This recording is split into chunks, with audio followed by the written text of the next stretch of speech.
The signal came in pieces. That was the first wrong thing. A distress call from a colony world was supposed to be clean, loud, full of coordinates and casualty numbers and a list of what was needed: medical supplies, food, evacuation capacity. That was how it always worked. The Galactic Concord had handled 412 distress calls in the last 30 years, and every single one of them had followed that pattern. A problem, a list, a solution. This one came in fragments. The first fragment arrived at Concord Monitoring Station, or L9, at 3:47 Standard Time. It was 17 seconds long. It contained a colony identification code, Vethoran, mixed species settlement, primarily Korath, population 412, and the opening sequence of a standard distress header. Then it cut off. The second fragment arrived 4 minutes later, 8 seconds, the middle portion of a message, words in Korath without beginning or end. The translator pulled what it could: structures asterisk, asterisk something in the walls, cannot reach asterisk. The third fragment arrived 11 minutes after that. 4 seconds. No words. Sound. Liaison Officer Keth of the Velorian Diplomatic Corps was on duty rotation at Orel 9 when the fragments came in. He was a small creature by galactic standards, feathered, hollow-boned, built by his home world for efficiency rather than endurance. He had been a diplomatic liaison for 9 years. He had processed distress calls before. He was good at the work because he did not let himself feel the weight of it while he was doing it. Feeling came later at home, quietly, where it couldn't slow anything down. He listened to the first fragment and began filling out the standard aid request form. He listened to the second fragment and flagged it for a senior officer review. He listened to the third fragment and stopped. He played it again. 4 seconds of sound. It was not static. It was not equipment malfunction. It was not a voice exactly, though it moved the way voices moved. It had rhythm. It had pattern. It rose and fell with something like intention. But it was wrong in a way Keth could not put into language. It was the sound of something that had learned to imitate music by studying the spaces between notes. It was almost correct. The almost was the problem. He sat with it for a moment. Then he filed the aid request form, flagged the audio fragment for analysis, and sent a priority request to Concord Command for an emergency response convoy, medical frigates, food transports, 1 escort vessel, armed because protocol required it when a colony was reporting structural damage of unknown origin. He did not know then that humans had received the same signal. He found out 40 minutes later when the asterisk UNS Relentless filed a jump request. Keth had seen human vessels before. He had been briefed on them as part of his diplomatic training. The briefings always included the same information delivered in the same careful tone that institutions use when they want to be accurate and tactful simultaneously. Humans were Deathworlders. Their home planet, a dense, high-gravity, biologically aggressive rock called Earth, had spent 4 billion years trying to kill every living thing on it. And in response, the living things had gotten very good at not dying. Humans were the result of that process. Dense-muscled, high cortisol, with a pain tolerance that most species found medically implausible, and a set of instincts that had never quite caught up to the fact that they now lived in a galaxy with no apex predators larger than themselves. They were also, in Keth's professional experience, exhausting. The asterisk UNS Relentless was a Goliath-class battlecruiser. This was a category of vessel that the Concord did not build, had never built, and had never formally asked humans to stop building because the conversation had been deemed too politically complicated. It massed 3 times what a standard Concord military escort massed. Its weapon arrays were visible from 200 kilometers. It was not built for comfort or efficiency or diplomatic nuance. It was built for the kind of situations that the Galactic Concord preferred to believe did not exist. It had filed a jump request to Vethoran's coordinates. The Concord control officer on duty denied it in 11 minutes, citing Protocol 7 Alpha. Aid operations proceed under humanitarian convoy structure. Military escalation requires committee review. Review period no less than 72 hours. The humans filed a formal protest. Then they jumped anyway. Keth received his assignment 1 hour later. He was to board the Asterisk Unts Relentless as a conquered observer. He was to document all human actions for the formal review that would certainly be required afterward. He was to ensure that human forces operated within the bounds of conquered humanitarian protocol. The officer who delivered this assignment did not meet Keth's eyes when she said it. That told him something. He packed his kit. He took the shuttle to the Asterisk Relentless docking bay. The docking bay was the size of a small city block. It smelled of metal and something chemical and something organic that he could not identify. Human crew members moved through it in the easy, unhurried way of people who lived inside something enormous and had stopped noticing. One of them, very large, darker-skinned, with what humans grew on their faces called a beard, looked at Keth when he came through the airlock, looked him up and down once and said, "You the liaison?" "Yes," Keth said. "Liaison Officer Keth, Valorian Diplomatic Corps. I am here to observe and document." "Ramos," the man said, "Chief Engineer, you want coffee?" Keth did not know what coffee was. He said no.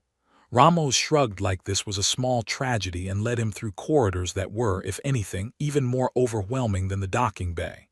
The ship hummed. Not the way Valorian vessels hummed. Those were quiet and efficient and almost apologetic about the energy they consumed. The Relentless hummed the way a very large animal breathes, like it was doing it on purpose, like it knew you could feel it. "The captain wants to see you," Ramos said. "Fair warning, she's listening to the signal again." The distress signal. The weird part at the end. Keth understood then that the humans had not just received the signal.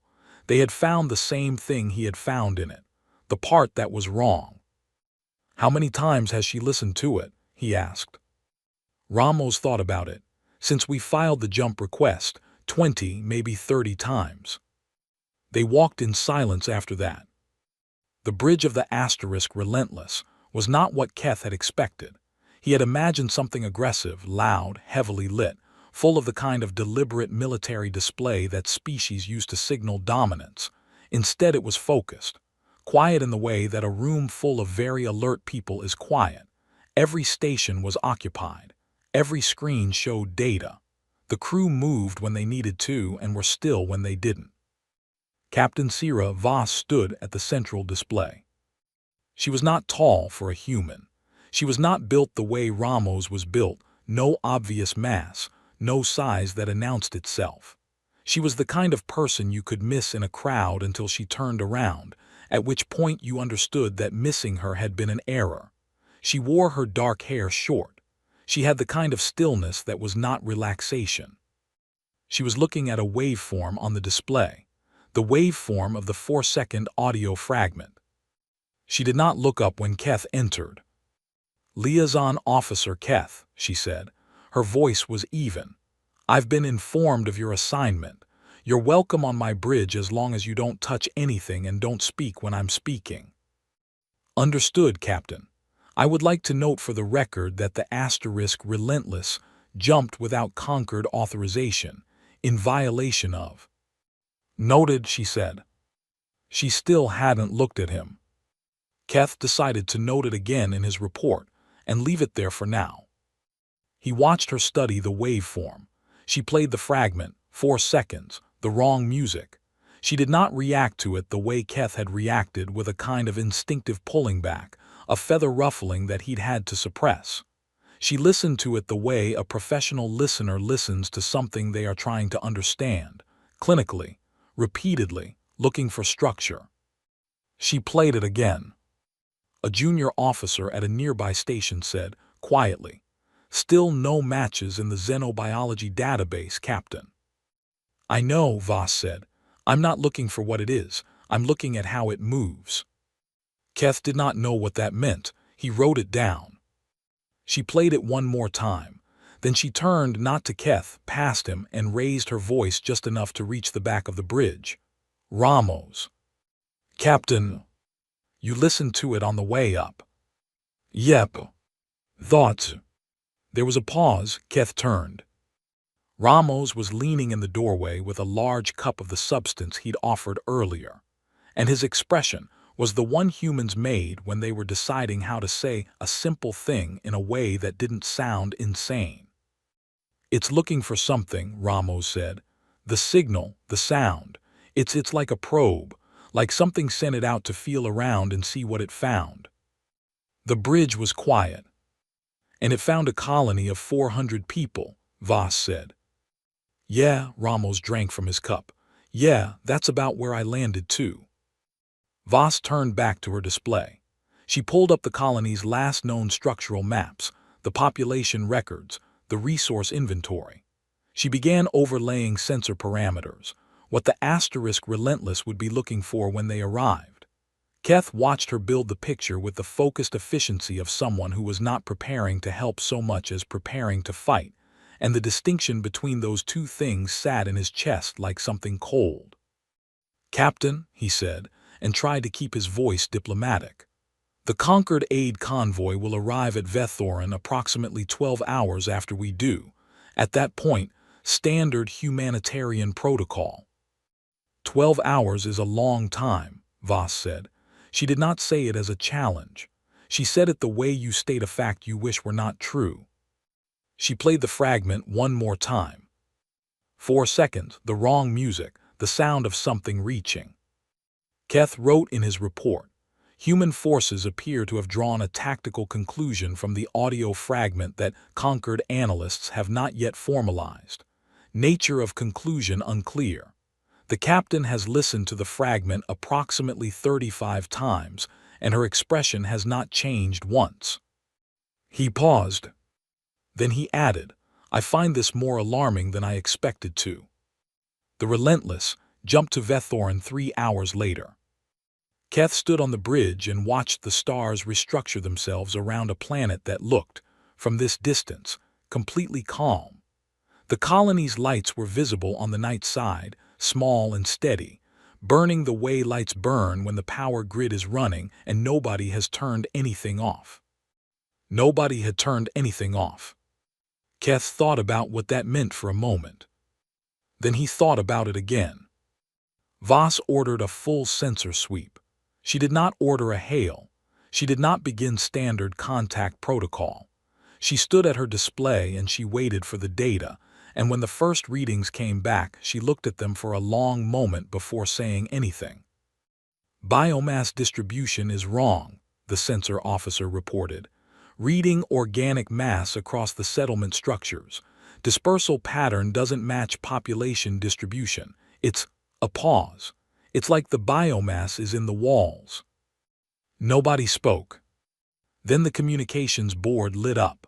A transmission, encrypted, broken, barely holding together across whatever was disrupting the colony's systems.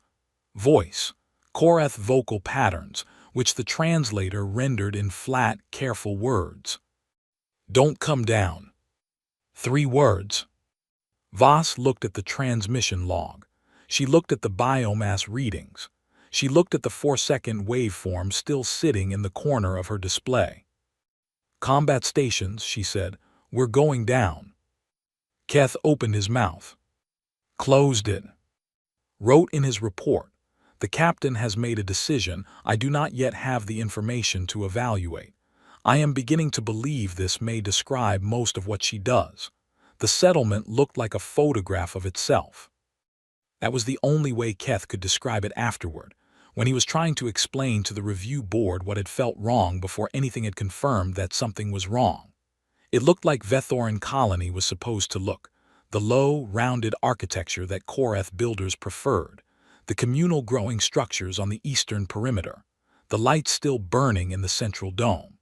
From the shuttle window, descending through thin cloud, it looked like a place where 412 people lived. It looked like that very precisely and very completely. And it did not move. No one came out to see the shuttle land. No emergency figures in the open square. No faces at the dome windows. The growing structures were still.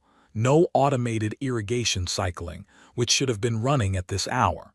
Even the wind looked wrong, blowing dust across paths that should have had foot traffic to clear them. A place where people lived looked used, worn at the edges, random. This was not random. Sergeant Adiz Cole was first out of the shuttle, which was her job and also, Keth suspected, her genuine preference. She was not the largest Marine on the team. That was a man named Park who carried a weapon platform that Keth's briefing materials had described as vehicle grade without apparent irony. But she moved like she had been having arguments with her environment her entire life and had never lost one. 7 Marines behind her. Then Voss. Then Keth, who had insisted on accompanying the ground team on the grounds that it was his observational mandate, and had spent the shuttle descent regretting this. The air on Vethorin smelled like soil and something sweet, growing things. Keth noted this because it was the most normal thing present. "Spread and check," Cole said, and the Marines moved. They were quiet. Keth had expected them to be loud. He had a Deathworlder briefing in his head that emphasized aggression, forward momentum, the overwhelming of resistance through force. What he saw instead was patience. They checked corners. They communicated in small hand signals. They tested doors before opening them.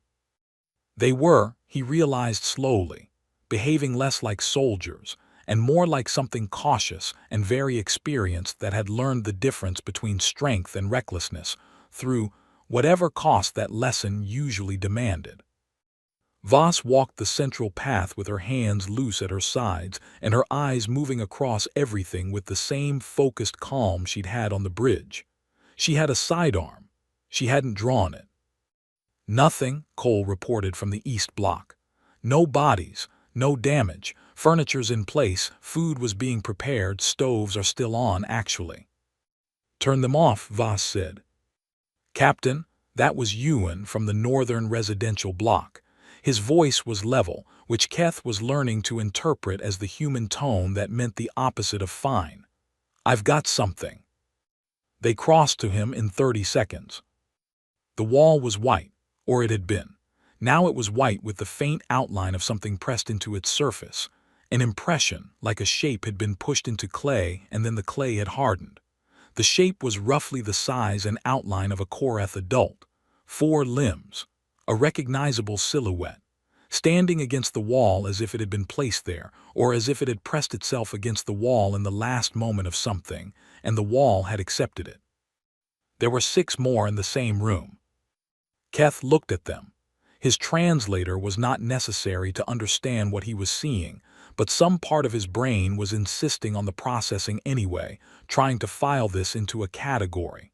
Structure damage, unusual mineral deposit, something with a geological explanation, something that was not what it looked like. It looked like people had been absorbed into the wall. "Sir," Ewan said. He was looking at his scanner. "The biomass reading from the sensor sweep, I think I know what it was." Nobody asked him to explain. The walls around them explained it. Back on the asterisk Relentless, Keth had requested a private channel to submit an update to Concord Command. He was composing this update in his head, standing in the residential block, staring at the wall when Voss spoke. "Keth, Captain, you've gone very still." "I am processing," he said. "Good instinct." She turned from the wall and looked at her team. Nobody touched the surfaces, walk center of path, full body seals, gloves on. She tapped her comm. "Relentless, are you getting this feed?" "Full receive, Captain." That was the voice of Lieutenant Dara Osai, bridge duty officer. "We're already running the imprint profiles against xenobiology. No match. Whatever left these impressions, we don't have a record of it." "It's not in the database because nobody survived to report it," Voss said. It was not a question. Osai was quiet for a moment. "That is one interpretation, yes." "Start building me a strike solution for the central dome." She said this the way a person orders lunch. Don't commit to it, just have it ready.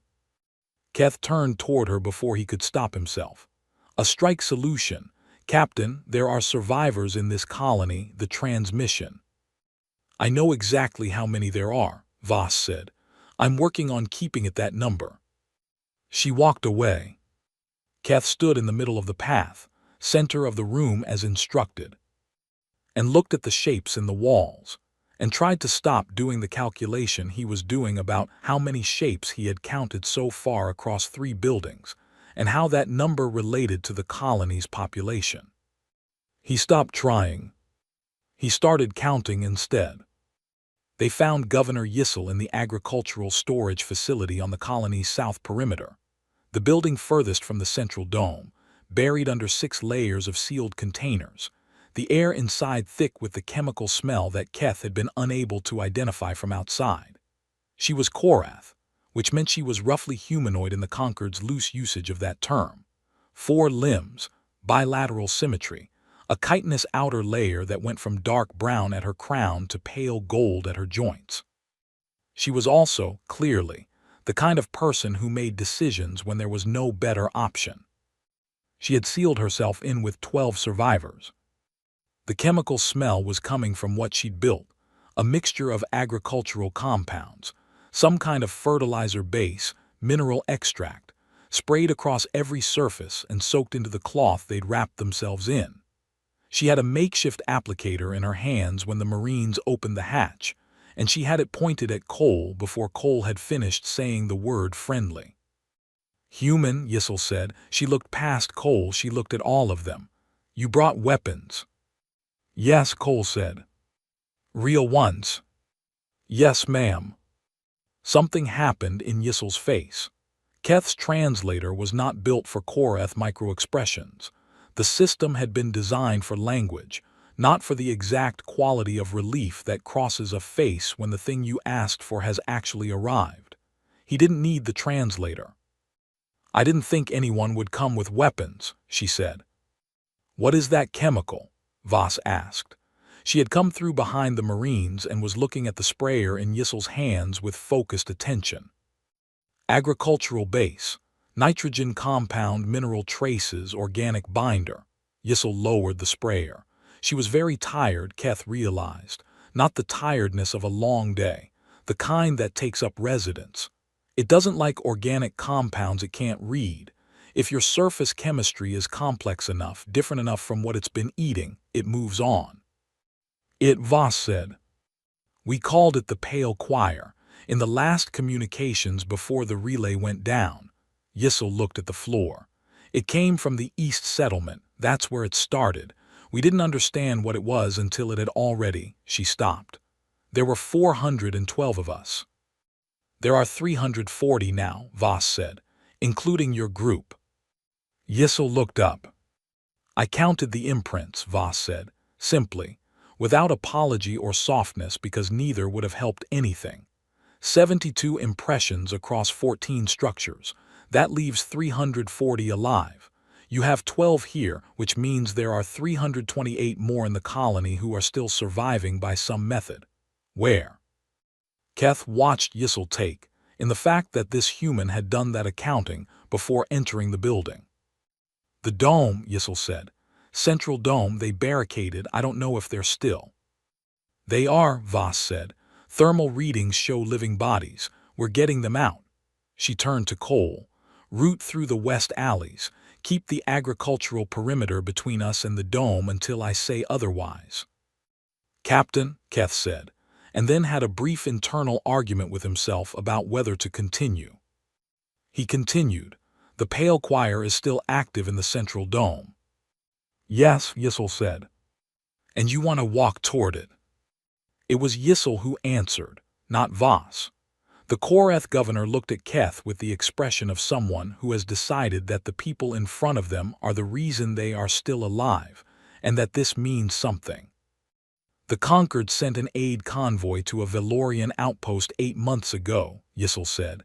After an attack, the convoy had medical supplies, food, evacuation transports. She paused. There were no survivors. The storage facility was very quiet. "I know," Keth said, because he did know. It was in the incident record, classified partial. He had read it, and what he had not known before this moment was that this specific fact was why the asterisk Relentless had jumped. Voss had known 8 months ago that a Valorian outpost convoy had sent distress signals. She had heard those signals. She had listened to them the way she listened to the Vethoran signal, repeatedly, clinically, looking at how it moved, and she had started preparing.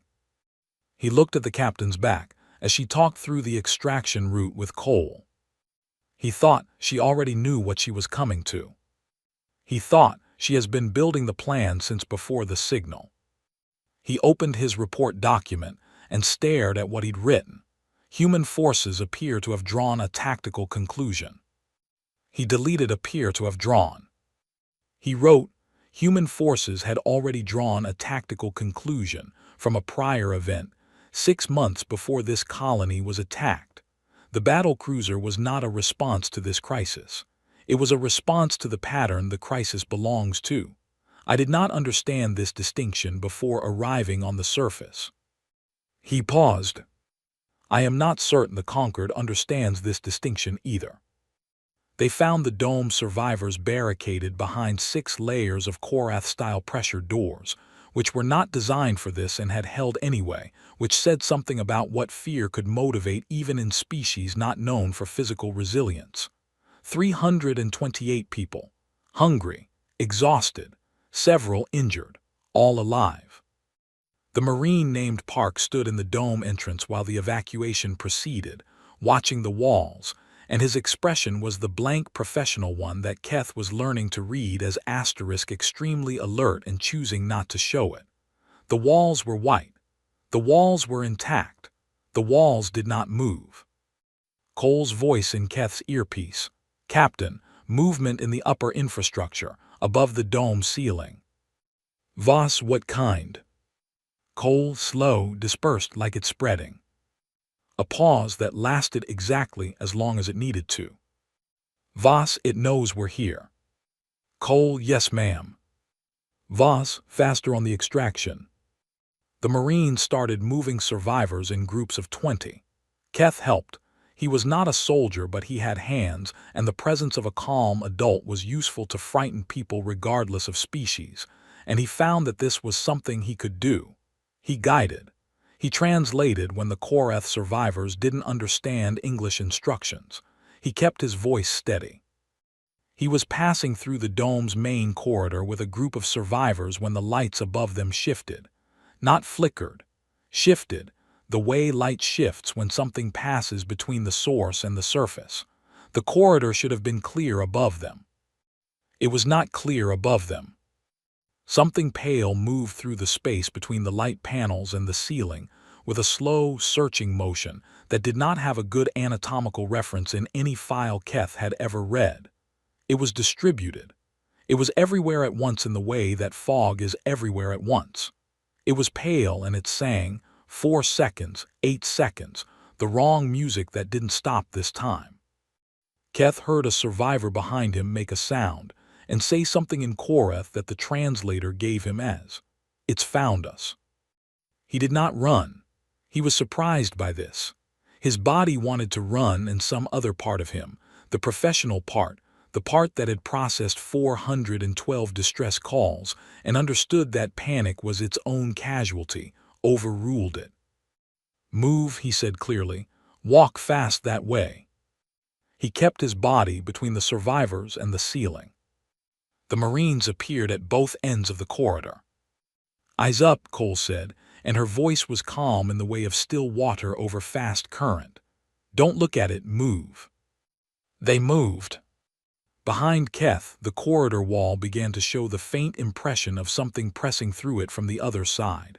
Slow, patient, like it had all the time it needed. They got out. Everyone in that group got out. Keth filed this under. Things he would think about later in private when his hands stopped shaking. The last survivor group cleared the dome with 4 Marines as rear guard. Voss was at the shuttle, counting. Keth saw her counting. She had a number in her head and she was verifying it, and something about the deliberate care of that, the refusal to assume, to approximate, to let urgency replace accuracy, told him more about her than anything she'd said. 340, Cole reported. 340, Voss confirmed. She looked at the dome, she looked at her comm, she said to the relentless above them, "Osai, how's that strike solution?" "Ready, Captain." "It's adapted," Voss said, "not to Osai, to herself or to the settlement in general. Or to the thing in the dome that was now pressing against the inside of every surface. It's looked at us and figured out we're different. It's going to try something different now." She was right about this. Keth did not know then how right she was. What she meant was, the Pale Choir had spent all its time in Vethoran meeting species that did not fight back. What she meant was, it had just met something new. "Get everyone to the shuttle," Voss said. "We're going up." She was the last one in. She did not run.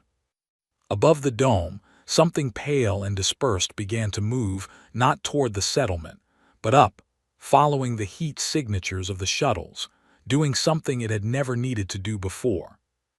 Reaching toward space. The conquered fleet arrived while the Pale Choir was still learning that space existed.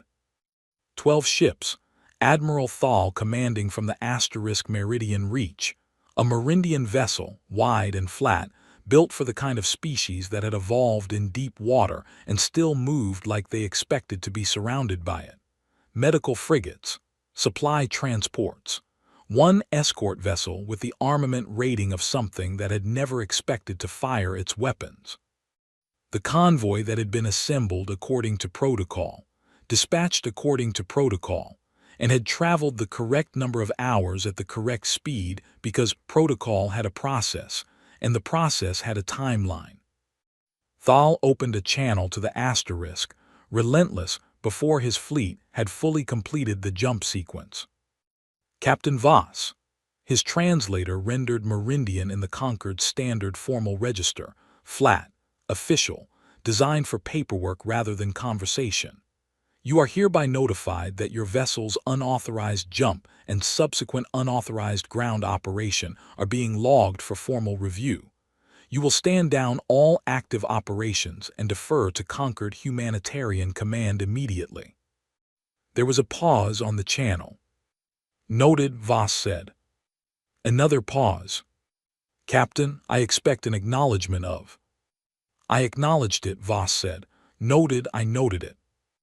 Thal's translator did not carry frustration well. The flat official register did its best. "The Asterisk Relentless will cease all unauthorized activity in."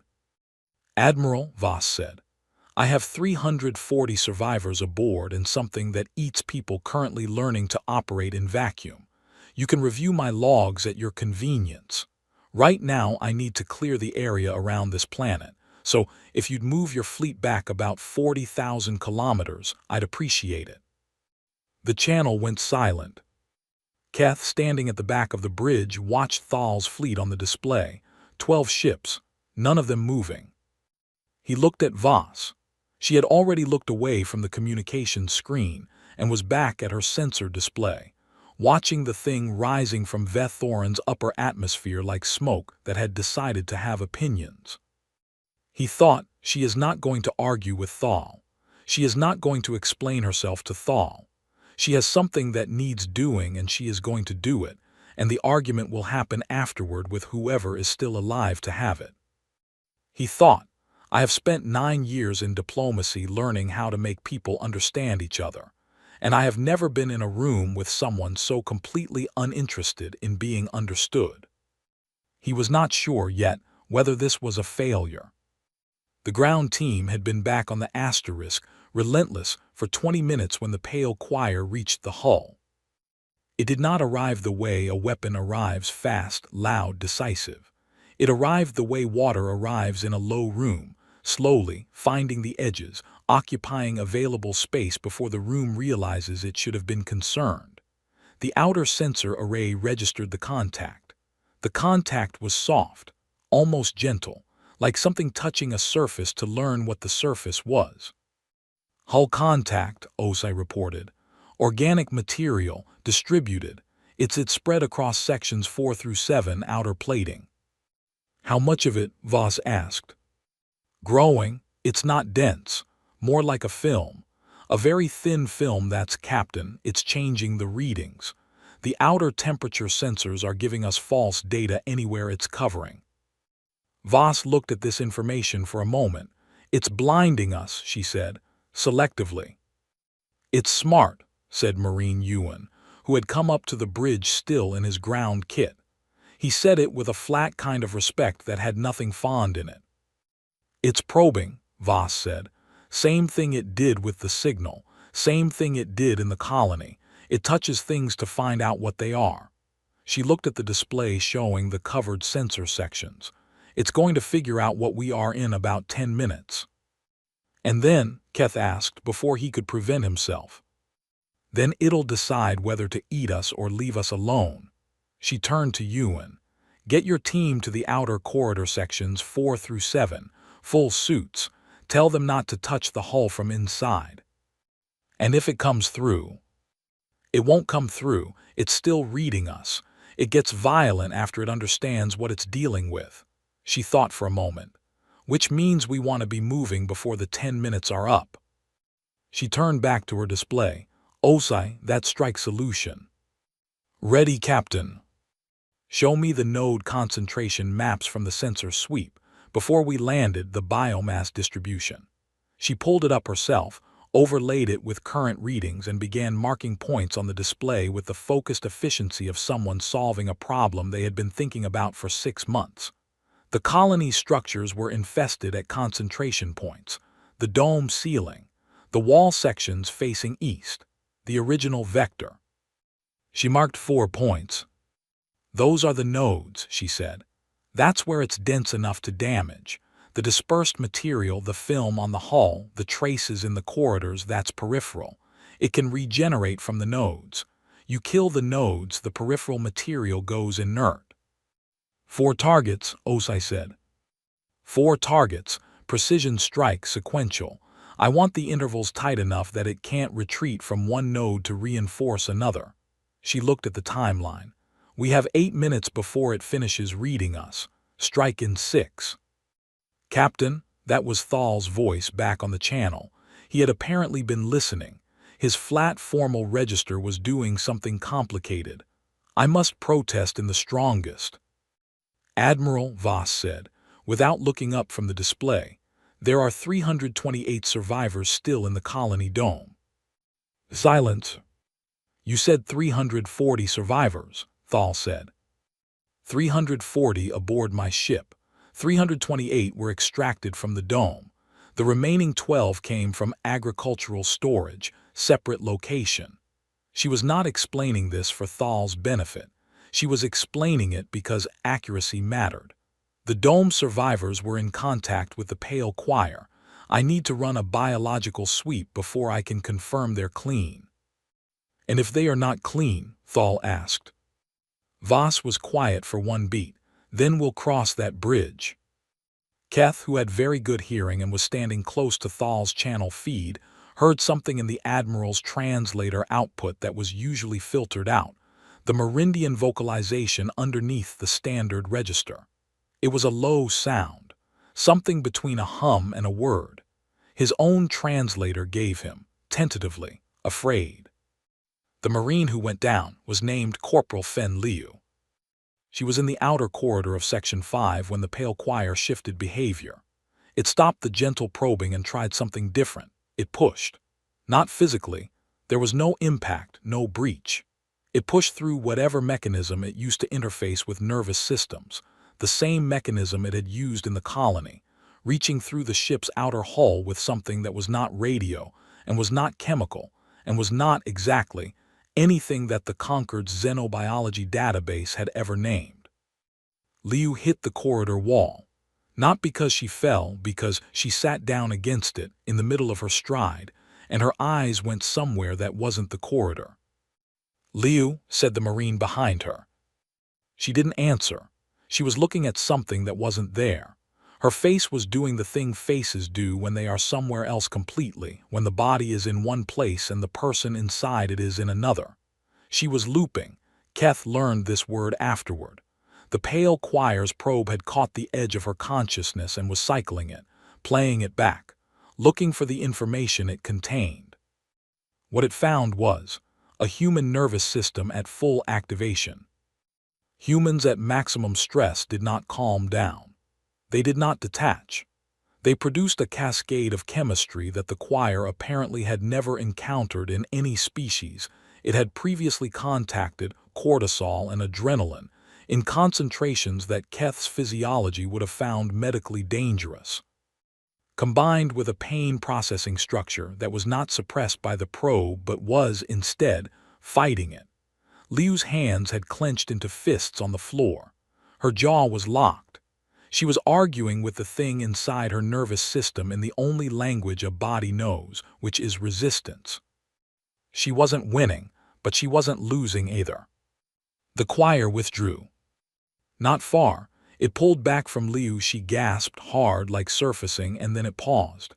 Keth could not see this, but Osai was reading it on the external sensors. The hull contact in Section 5 had thinned, concentrated, moved. "It's pulling back from Section 5, Osai said, concentrating in 4 and 6. "It burned its probe on her," Cole said. She was next to Liu now, checking her. "Got a good look at what we're running and didn't like what it saw."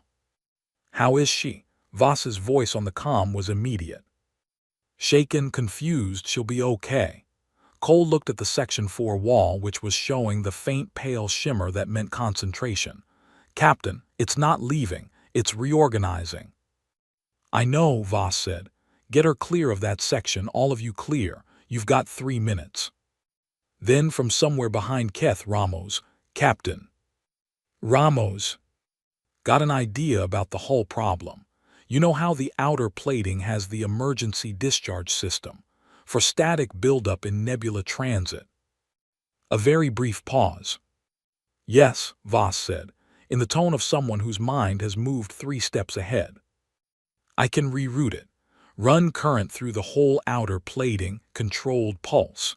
It won't breach the hull, but anything sitting on the outside that's running biological processes will probably find it real unpleasant. Do it 2 minutes."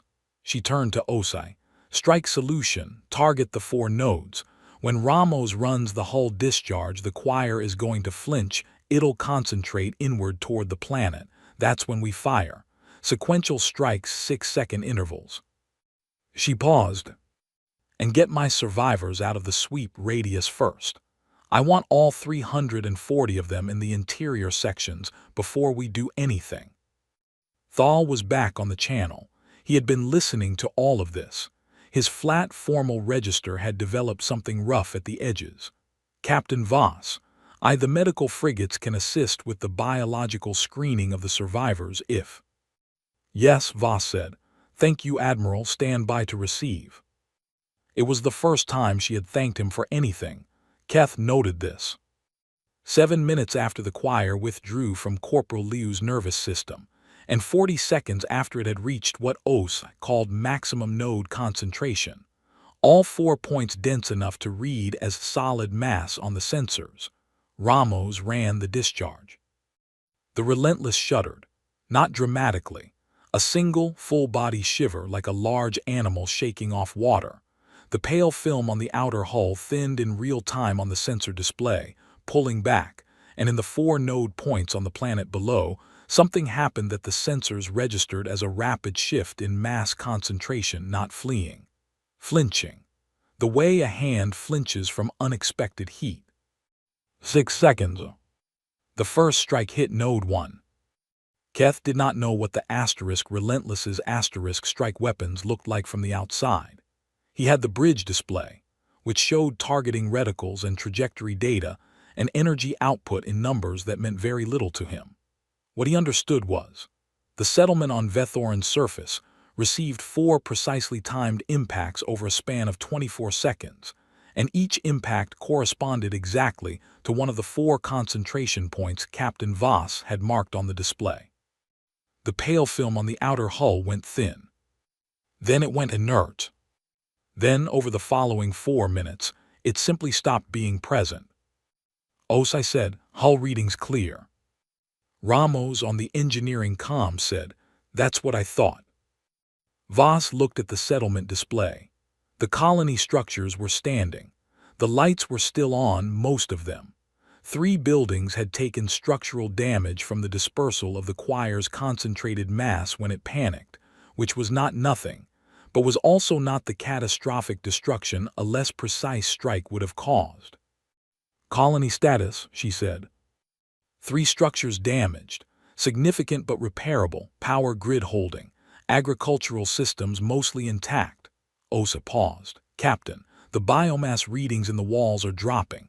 The impressions in the structures, the signatures left by the..." Another pause shorter. "They're fatting.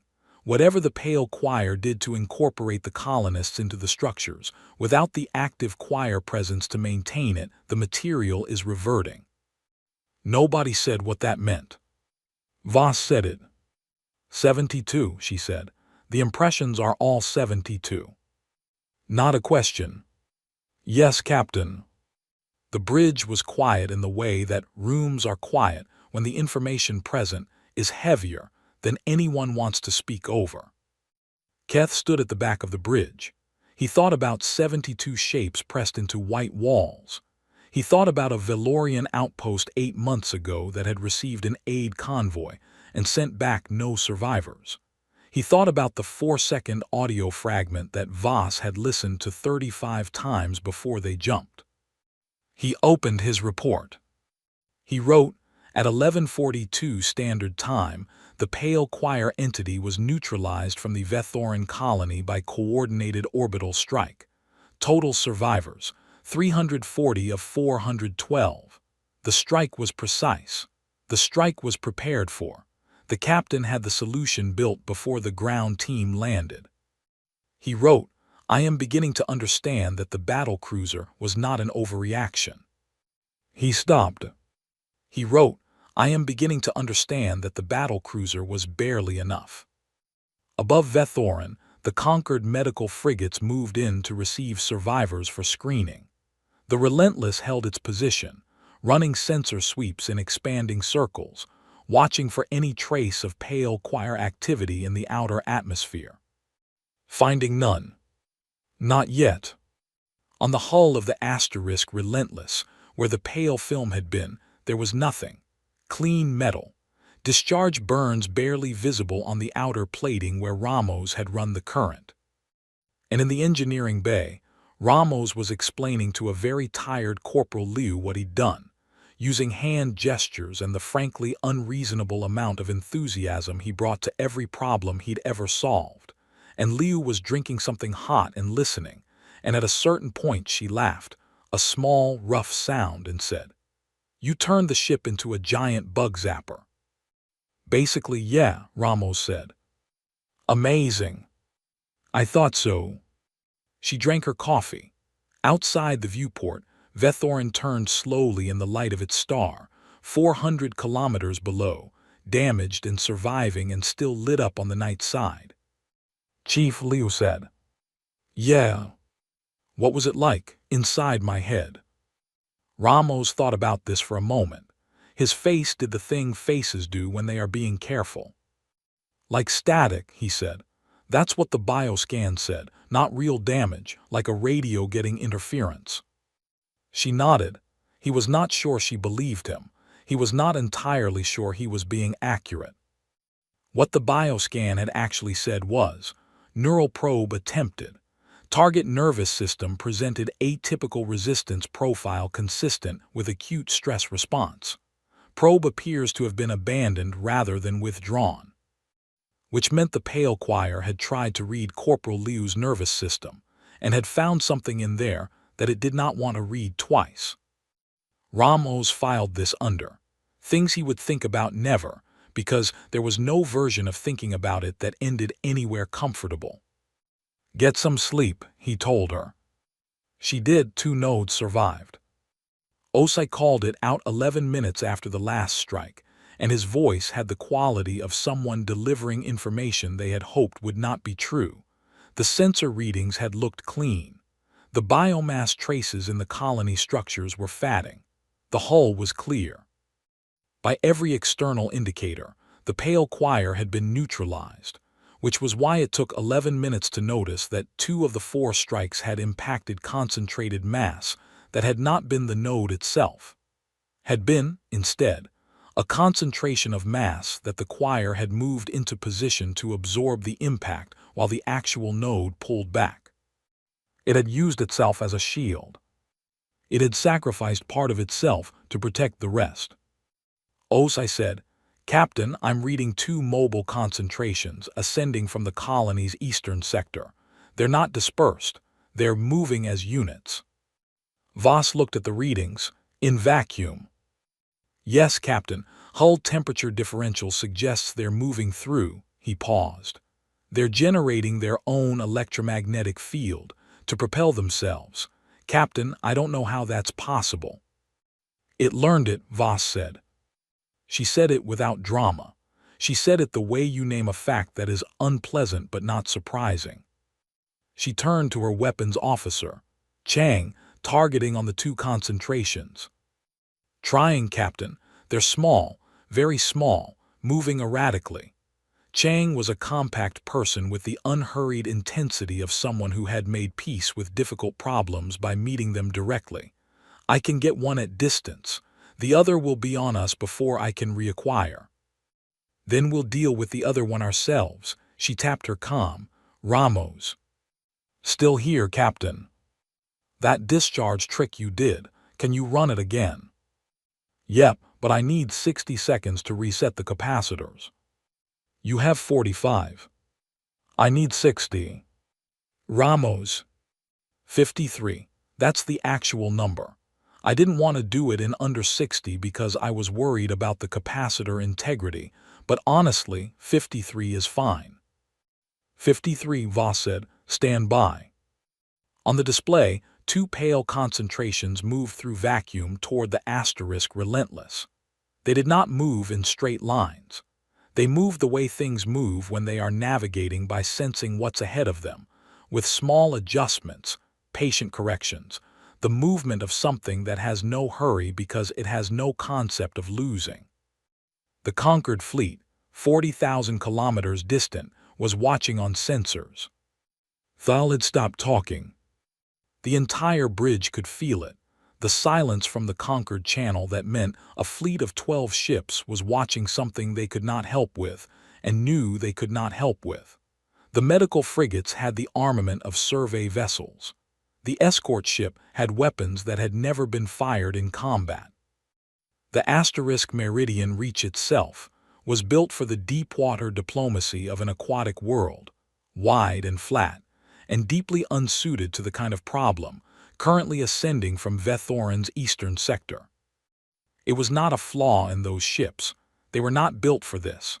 No one had built them for this because no one had known this existed. That was the whole problem, Keth thought, standing at the back of the bridge, watching the display. That was the entire thing in miniature. The Conquered had built its fleet for what it knew, and what it knew had been determined by what had survived to report back. The things that nothing survived to report back, those remained unknown. The Relentless had been built for those things. "Target 1, Chang said, acquiring." The concentration in the display moved, adjusted, moved again.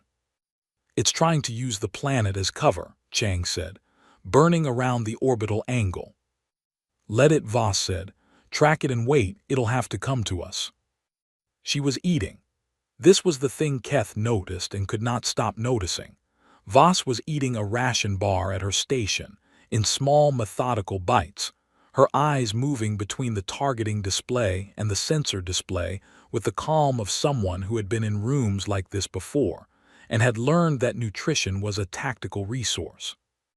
The concentrated node swung around Vethoran's orbital curve. Chang fired. The hit registered. The concentration destabilized, scattered, dispersed, lost coherence.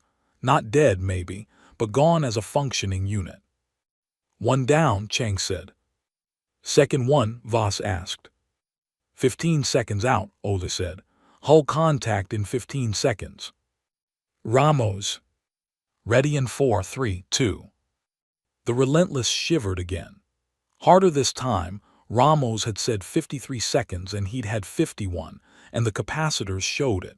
A crack in one of the secondary systems that would need repair and was being repaired already, because Ramos had anticipated the crack and had someone standing by for it. The second concentration hit the hull and stopped, dispersed across the outer plating, disorganized by the discharge, and then, slower than before, more careful, began reconcentrating. It's on the hull, Osai said, adapting to the discharge, trying to route around it. Of course it is, Voss said. She looked at the section display. It's on hull section 9. What's directly interior to section 9? Secondary cargo bay. Who's in secondary cargo? Nobody. Cleared it when we brought the survivors in from the dome. It's empty. Open the vents to space in secondary cargo. A beat, Captain, that will. Vent the cargo bay to vacuum, Voss said. The choir is a biological entity. It's reading us through hull vibration and heat signature. If it tries to come through the hull into the cargo bay and the cargo bay is vacuum, it will. Equalize, Ose finished. It'll try to match the pressure on our side.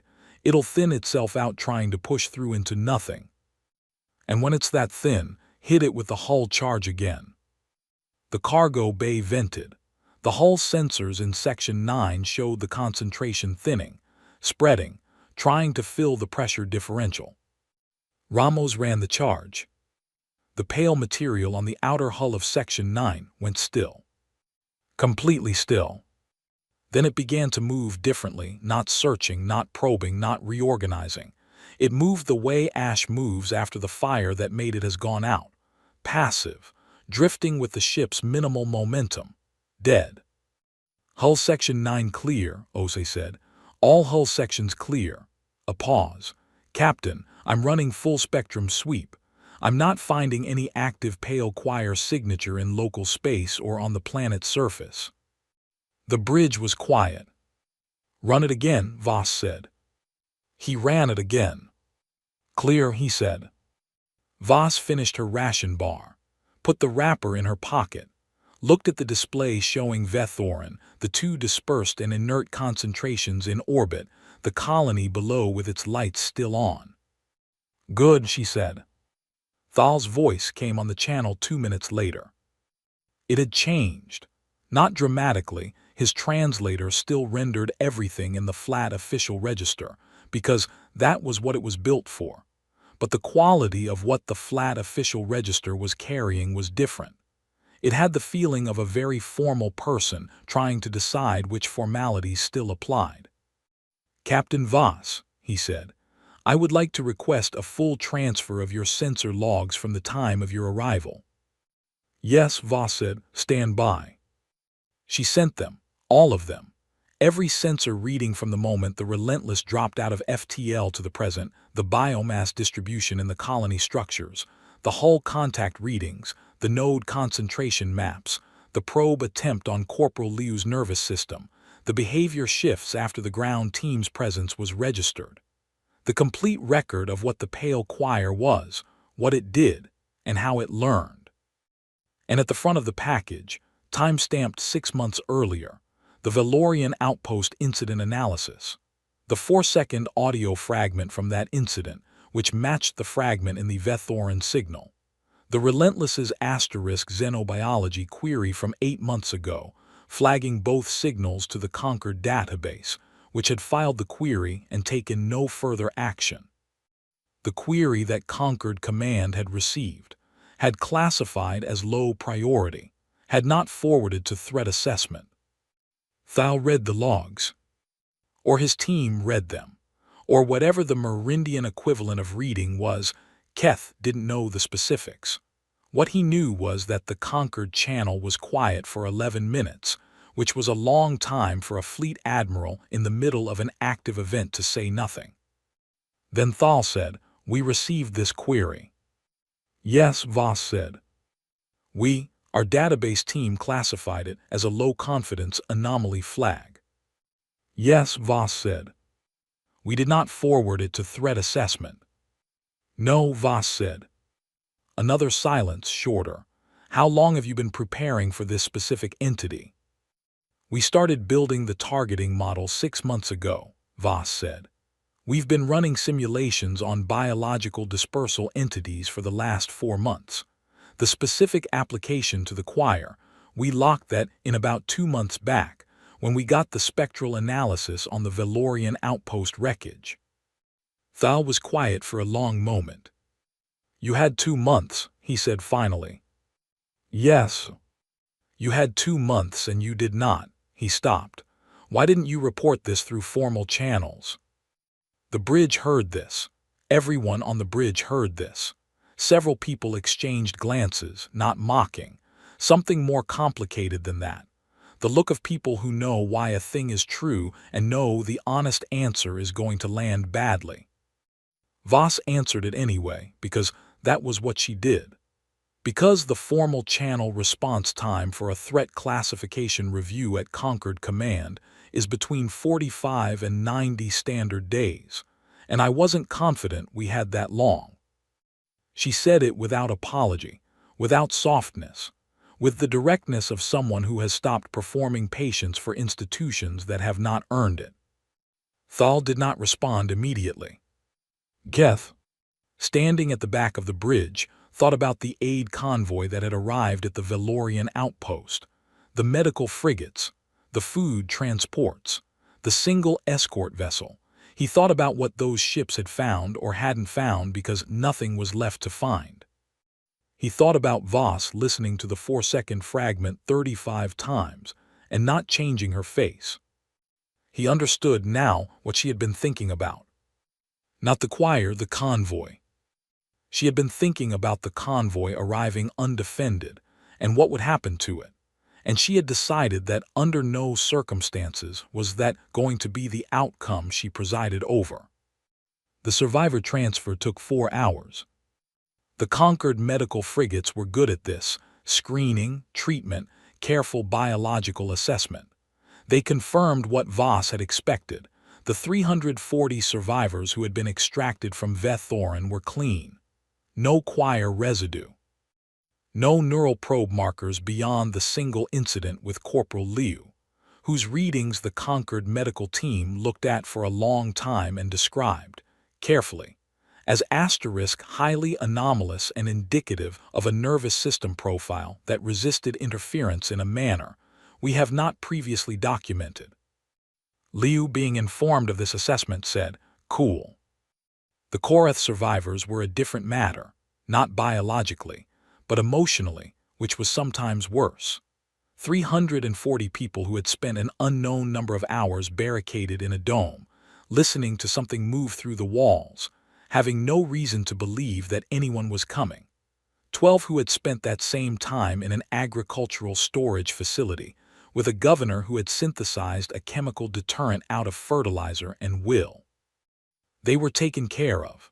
That was the Concord doing what it was built to do, and it did it well, and Keth watched it happen and felt the familiar pride of belonging to something that, at its core, was trying to prevent suffering. The trouble was the suffering it hadn't known to prepare for. Governor Yissel refused the initial medical transport off the Asterisk Relentless.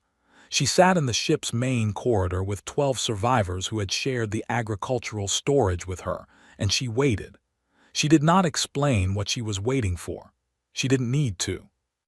The survivors were waiting for the same thing, and the Marines who passed through the corridor understood what it was, had seen it before, in extraction operations in other contexts, in other bad situations.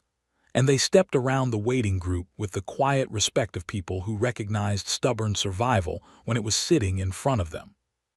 Voss came through the corridor 3 hours after the transfer began. She stopped when she saw Yissel. Yissel looked at her. "You counted us," Yissel said. "Yes," Voss said. "Before you came down, you already knew how many were left." I needed to know how many I was bringing back up. Yissel was quiet for a moment. Around her, her 12 survivors, all Korath, all wearing the faint chemical residue of Yissel's compound, all looking at Voss with the particular expression of people who had been inside something terrible and had come out the other side to find the thing that pulled them out, were listening. The Conquered sent a convoy to Vethorin colony 3 cycles ago, Yissel said. Small outbreak, mining accident, some injured, infrastructure damage, medical frigates, food transport. They arrived in 6 hours and everyone was fine. Yes, Voss said. That convoy would have killed us. Voss didn't answer. Yissel didn't need her to. It wasn't an accusation. It was a statement of something they both understood. I sent the SOS, Yissel said. I didn't know who would come, I just sent it and hoped. She looked at her hands, at the chemical staining on them. I hoped someone would come with something real. From behind Voss, Ramos appeared with a tray of food. He had been feeding everyone on his corridor rotation since the survivors came aboard. It was not an assigned task. It was Ramos, and it had produced the situation where roughly 60 survivors had taken up residence in or near the engineering bay, because that was where the food kept appearing. He set the tray down near Yissel's group. He said something that the translator rendered approximately as, "Eat something. It helps." Yissel looked at him. "It does," he said. "I know it doesn't feel like it will. Eat something anyway." She took a piece of food. She ate it. Around her, her survivors did the same, slowly, in the careful way of people who had forgotten that eating was something they were allowed to do. Ramos nodded, satisfied, and went back the way he'd come. Keth, who had followed Voss through the corridor and had witnessed all of this, wrote in his report, Chief Engineer Ramos's contribution to survivor welfare management has been, in the estimation of this observer, significant. His methods are informal. His results are not. He paused. He added, the captain counts her people before she arrives. The engineer feeds them after. I do not know how to evaluate this against Concord Protocol because I do not believe Concord Protocol accounts for it. The damage assessment for Vethorin came in at 1800 Standard Time.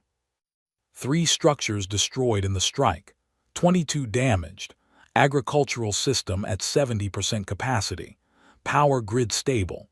The colony's core infrastructure, the things that would let it function, let people live in it and work in it and rebuild it, was intact. Total lost, 72. The Concord Standard Aid Package, activated and en route, would cover reconstruction costs, replacement supplies, temporary housing for displaced survivors. The machinery of humanitarian response, doing exactly what it was built to do, running exactly as designed. Keth looked at the numbers, at what had been lost and what had been saved, at the math of it. Then he looked at the numbers from the Velorian outpost incident 8 months ago. 0 survivors, convoy lost, no reconstruction, no replacement supplies. The math was not subtle. On the display above the status report, the Relentless turned slowly in Vethorin's orbit, running its expanded sensor sweeps, making sure. Still making sure. The ship that had not been asked to come and had come anyway, and whose presence had converted a total loss into a partial one, into a survivable one, into something the Conquered Aid Package could actually help with because there were people left to help. Chang, at the weapons station, was running system checks on his targeting arrays. He had fired his weapons in combat for the first time in 3 years of service. He looked like someone who had passed a test he hadn't been sure he was ready for. Osai was updating the xenobiology flagging on the Pale Choir entity, comprehensive file, full behavioral spectrum, recommendation for threat classification at the highest level. The file that the query 6 months ago should have generated. The file that would have, if the Conquered had built it then, given someone else the same preparation time the asterisk Relentless had used. Voss stood at her station and read the damage assessment. She did not look satisfied. She did not look relieved. She looked like someone checking their work. "Osai," she said, "flag the outer system. I want a watch buoy dropped at the edge of Vethoran's gravity well. If anything matching the choir's spectral signature approaches this system in the next 5 years, I want an alert." "Yes, Captain." "And send the full choir behavioral file to Concord Command. Threat assessment priority. Don't flag it low confidence. Flag it confirmed hostile. They may reclassify it." "They may," Voss said. "Send it anyway." She turned, finally, from her display. She looked at Keth. He looked back at her. "How's your report coming?" she asked. "It is complete in its current form," Keth said. "I expect I will revise it several times before I submit it." She nodded. "That's honest." "Captain," he hesitated, "the review board will be difficult. You violated protocol, multiple protocols, the formal censure." "Will happen," she said. "Yes." "You don't seem concerned." 340 people are alive," she said. "I'm somewhat focused on that." She went back to her display. Keth stood in the middle of the bridge and held his report and thought about the difference between being concerned and being prepared, and whether those two things had to be the same, and concluded slowly that they did not. That was the thing, that was the whole thing. She was not unconcerned. She was simply done being concerned in the ways that didn't help anything, and concentrated entirely in the ways that did. He looked at his report. He started his first revision. The review board convened 18 days later at Concord Station, Hellier Prime. It was a formal chamber, large, cold, designed for the kind of proceedings where the architecture itself communicated gravity. The seating tiers accommodated 12 species comfortably and 6 more with adaptive furniture. The light was neutral and even, which meant it was slightly wrong for everyone. Keth had been in this chamber before. He had always found the universal discomfort to be a useful equalizer. Admiral Thal sat at the primary review panel. He was accompanied by 2 other senior Concord officers, a Valorian Rear Admiral named Sale and a Koreth logistics commander named Parath, who had never been to Vethoran and had been chosen for the board specifically because of that neutrality. Voss sat at the respondents' table with the Relentless's JAG officer, a human named Lieutenant Adebio who had the expression of someone confident in their position, and aware that confidence was not the same as outcome. Keth sat in the observer's gallery. He had submitted his report 6 days earlier. He had revised it 9 times. The charges were read in Concord formal language, which translated into something like: the *uns Relentless had jumped to Vethoran without authorization, had conducted ground operations without authorization, had engaged an unknown entity with weapons-grade force without authorization, and had used emergency ship systems in ways that were not covered under any existing operational protocol. All of this was technically correct. The board asked Voss to respond to each charge. To the first, "We jumped because the signal indicated an active threat, and 12 hours was too long to wait." To the second, "We went to the surface because the survivors needed to be counted, located, and extracted, and I was the only vessel present capable of doing it safely." To the third, "We engaged the Pale Choir because it was eating people." To the fourth, "The chief engineer developed an application for the hull discharge system in real time during active engagement. The alternative was hull breach. I authorized it." She said all of this in the same even tone, not defensive, not apologetic, just accurate. Thal looked at her for a moment after the last answer. "Captain Voss," he said, "do you believe that your actions were proportionate to the threat as you understood it?" "I believe 340 survivors is a proportionate outcome," she said. "The methods were whatever the methods needed to be. The Concord operates under the principle that aid operations should not be militarized, that humanitarian response and military force are." Separate categories, Voss said. Yes, I understand the principle. Do you disagree with it? A brief pause. Voss looked at the panel. She said, I disagree with it in contexts where the threat is not waiting for the distinction to be resolved. Thal wrote something. Sale wrote something. Pereth looked at Voss with an expression that Keth could not read from his seat in the gallery. Governor Yissel's testimony came next. She had insisted on testifying in person. The Concord had initially suggested a recorded deposition would suffice, and she had declined the suggestion in language that was formally polite and functionally immovable. She sat at the testimony stand in the same deliberate stillness that Keth had seen in her in the agricultural storage facility, the stillness of someone who had been inside something very bad and had come out of it having decided that certain things were worth saying regardless of who it inconvenienced. She told the board about the pale choir, about what it had done, about the rate of spread through the colony structures, about her synthesis of the chemical deterrent, which the Concord xenobiology team had, she noted, already requested the formula for, which she had already provided, which she found appropriate. Then she told them about the Valorian outpost. She had done research in the 18 days before the hearing. Not deep research, she had not been a researcher before the attack and the attack had not made her one. But she had looked for what was available and she had found the incident classification. Valorian outpost incident, 8 months prior. A Korath trading vessel had been in the area, had picked up a partial signal, had reported it to Concord monitoring. 0 survivors, convoy lost, file classified partial. I know what the convoy found, Yissel said, because I know what the pale choir does, and I know what a convoy without weapons is capable of doing against it, which is nothing. Thal said, the Concord convoy to the Valorian outpost was sent in good faith, Yissel said. I understand that. I am not here to criticize the Concord's intentions. I am here to tell you what I told the humans on that ship.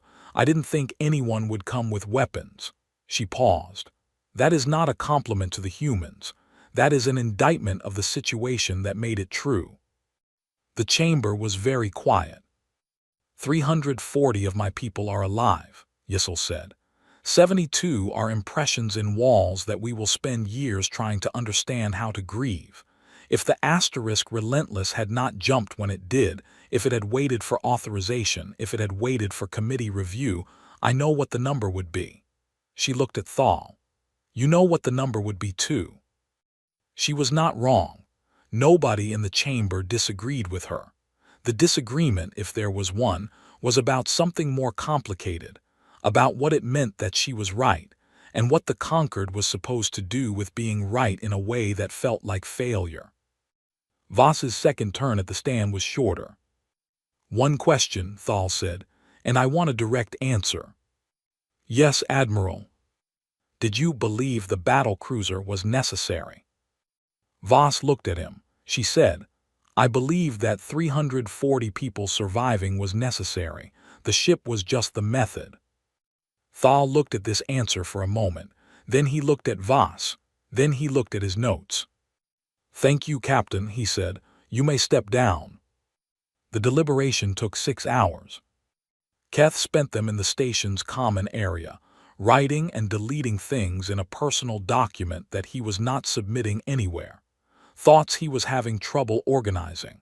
Things he had seen in the last 18 days that he was trying to put into order. He had been in diplomatic service for 9 years. He had been assigned to the asterisk relentless as an observer, and he had observed. He had watched Voss listen to a fragment of sound 35 times, and then spend 6 months preparing for what the sound meant. He had watched Marines move through a damaged colony with patient and practiced care. He had watched Ramos carry an injured corporal, and then feed 300 survivors with the cheerful reliability of someone who simply believed that people needed feeding. He had watched the asterisk relentless perform a precision orbital strike, while simultaneously coordinating the largest successful evacuation in recent Concord history. He was trying to write down what he had learned. He kept arriving at the same place. The Relentless was not here because humans were violent. It was here because humans had decided that losing was not an acceptable outcome and had worked backward from that decision to determine what they needed to bring. That was the whole thing. That was what the galaxy hadn't understood. Every other species in the Conquered had evolved in environments that were, by comparison, comfortable. They had built civilizations around cooperation because cooperation was available to them. They had built aid convoys because aid was usually sufficient. They had built protocols and committees and review processes because, in most situations, pace was not the enemy. Humans had evolved on a world where pace was frequently the difference between alive and dead, and they had brought that knowledge with them into a galaxy that had not yet encountered anything that required it. Until now. The trouble was, now had been building for 8 months. The Pale Choir had attacked an outpost, had killed a convoy, had eaten a colony. It was not done. There was no particular reason to believe it was alone. There was every particular reason to believe that the Conquered, if it encountered the Choir again in a standard humanitarian operation, would lose the convoy and the people it was trying to reach. Keth wrote, "The question the board is asking is whether the Relentless acted appropriately. The question the galaxy should be asking is what happens next time, and whether we will be any more prepared." He looked at this. He sent it to Thal's personal channel as an addendum to his formal report. He did not know if it would matter. He sent it anyway. The board reconvened at 1900. Thal read the finding. The Relentless had acted in violation of Conquered Protocol 7 Alpha, 12 Gamma, and 31 Epsilon. The violations were documented. A formal censure would be issued and recorded. Captain Voss and her crew were ordered to undergo a full operational review before their next deployment. Voss received this without expression. Adebio next to her wrote something down. Then Thal said, "The board also wishes to note, for the record, that the outcome at Vethorin represents the successful preservation of 340 lives against a threat for which Conquered humanitarian protocol provided no adequate response. The board recommends the immediate classification of the Pale Choir entity as a Class 1 hostile threat. The distribution of Captain Voss's tactical analysis to all Conquered military commands, and the formation of a working group to review humanitarian convoy protocols in the context of unknown active threat environments." He paused. He looked at Voss. "The censure stands," he said. "The recommendation stands also." Voss said, "Understood, Admiral, thank you." Thal looked at her for a moment with an expression that Keth's Velorian perceptual system, finely tuned for the nuance of faces that were not built for honesty, read as something like, "I know what you did was right and I can't say that, and we both know I can't say that, and you're not going to make me say it, and I am. In some way I'm not prepared to examine, grateful for that." He said nothing further. The chamber began to clear. Ramos was in the corridor outside the chamber when Keth came out. He was there with a large number of Koreth survivors from Vethorin, which was not surprising. Keth had learned that large numbers of Vethorin survivors had followed the Relentless to Hellier Prime, apparently unwilling to be very far from the ship until they had some better framework for processing what had happened. What was surprising was the number of people in the corridor who were not Korath. A group of Velorian crew members from Conquered Station, 3 of the Merindian officers from Thal's fleet, 2 humans from one of the medical frigates who had been present at the Vethorin survivor transfer. Ramos was sharing food. This was all he was doing. He had a container of something and he was moving through the corridor handing pieces of it to whoever would take one, talking to people whose languages he didn't speak and not needing the translator because the transaction did not require words. "Food. Thank you. Sit here if you want." Keth watched this for a moment. He thought about what it meant that this man had, in the 48 hours of the Vethoran operation, turned the ship's engineering bay into an informal refuge for hundreds of traumatized people, and had apparently decided that this was simply part of his job. He thought about what it meant that nobody had assigned him this task. He thought about what it meant that in 9 years of diplomatic service, he had been in rooms with a great many highly trained professionals who were explicitly assigned to make people feel cared for, and he could not immediately name one who was better at it than this engineer who was standing in a corridor outside a review chamber distributing food without ceremony or agenda. Ramos saw him. "Keth," he said, "you want something? I've got." He looked at the container. "Whatever this is, one of the Korath survivors made it. I've eaten worse." Keth took a piece. He ate it. It was good. "How's the captain?" Ramos asked. Censured, Keth said. "Also correct." Ramos nodded. "Yeah, that tracks." He offered food to a passing Merindian officer who looked surprised and then took some. "She won't care about the censure." "I know," Keth said. "She'll care about the working group, the protocol review." Ramos looked at the container. "That's the part that actually matters. That's the part that means the next convoy going somewhere with an unknown entity on the ground goes with something real." "You think the review will produce that?" Ramos shrugged. "Depends on what they're willing to admit." He looked up. "Thal's not stupid. He knows what he saw. He knows what his fleet couldn't do." A pause. "People have a hard time admitting they weren't prepared. Different thing from being unprepared. Unprepared just means you didn't have the right stuff. Not prepared means you didn't believe you needed it. Second one's harder to say out loud." Keth looked at him. "You have thought about this?" "Long flight home," Ramos said. "Lot of time to think." Voss came out of the chamber 40 minutes after the hearing ended.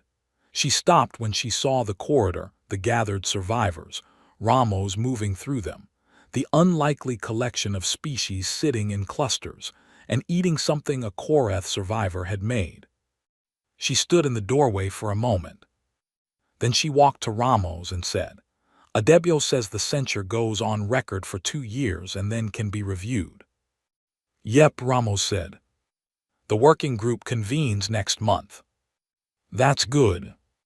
"I'm supposed to submit a full tactical report on the choir to the working group before their first session."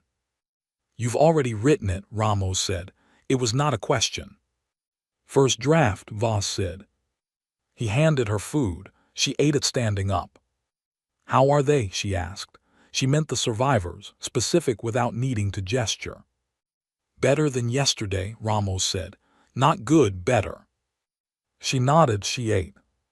Then she went to find Yissel, who was sitting against the corridor wall with the 12 survivors from agricultural storage, the ones who had spent the worst hours in the smallest space with the worst options, and she sat down on the floor next to the Korath governor without ceremony or announcement, and she said, "How are you doing?"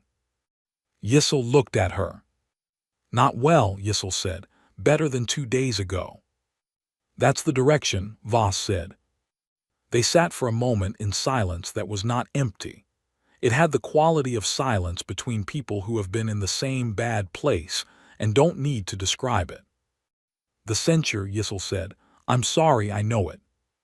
"Don't," Voss said. "That's not yours." "I know, I'm still sorry."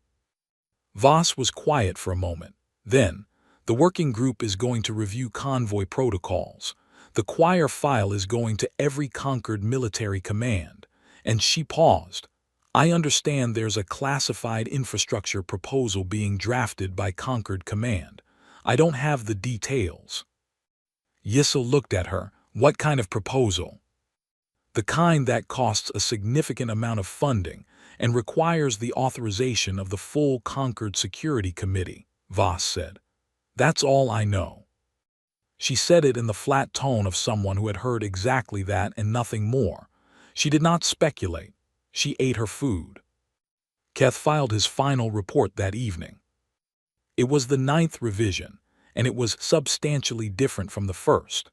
The first had been about violations and protocols and the proper procedures for observer documentation of unauthorized military action.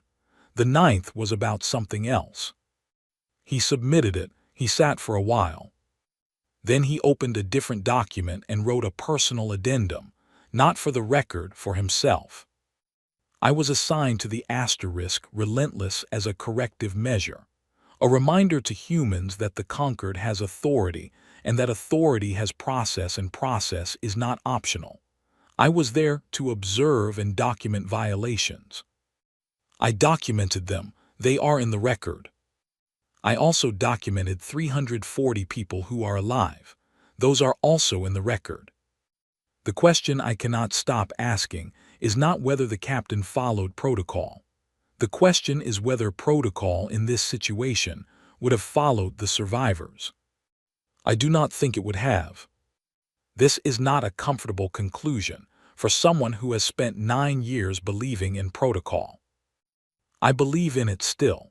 I believe the conquered, at its best, builds the framework that lets species share a galaxy without destroying each other. I believe in medical frigates and food transports and humanitarian aid and working groups and review processes. I believe all of this. I also believe that somewhere in the galaxy right now there are things that don't know what a working group is, and that when they arrive at a colony, the colony needs something real. The asterisk relentless was something real. He stopped. Then, at the bottom, he wrote what he had been composing for several days in his head, the request he had already decided to submit, but had been organizing the language for. I hereby request permanent assignment as diplomatic liaison to the UNSS Relentless or equivalent Deathworlder crewed vessel. My reasons, translated as accurately as possible from Valorian into Conquered Standard, are as follows. I want to be present for what is coming. I want to be somewhere that is prepared for it. I have seen what prepared looks like, and I understand now that it does not look the way I expected. Prepared looks like a woman eating a ration bar during a weapons engagement. Prepared looks like an engineer with schematics already open before the captain asks the question.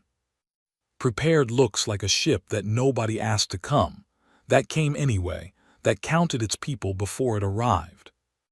I want to be where that is. He submitted it. He did not expect an immediate answer.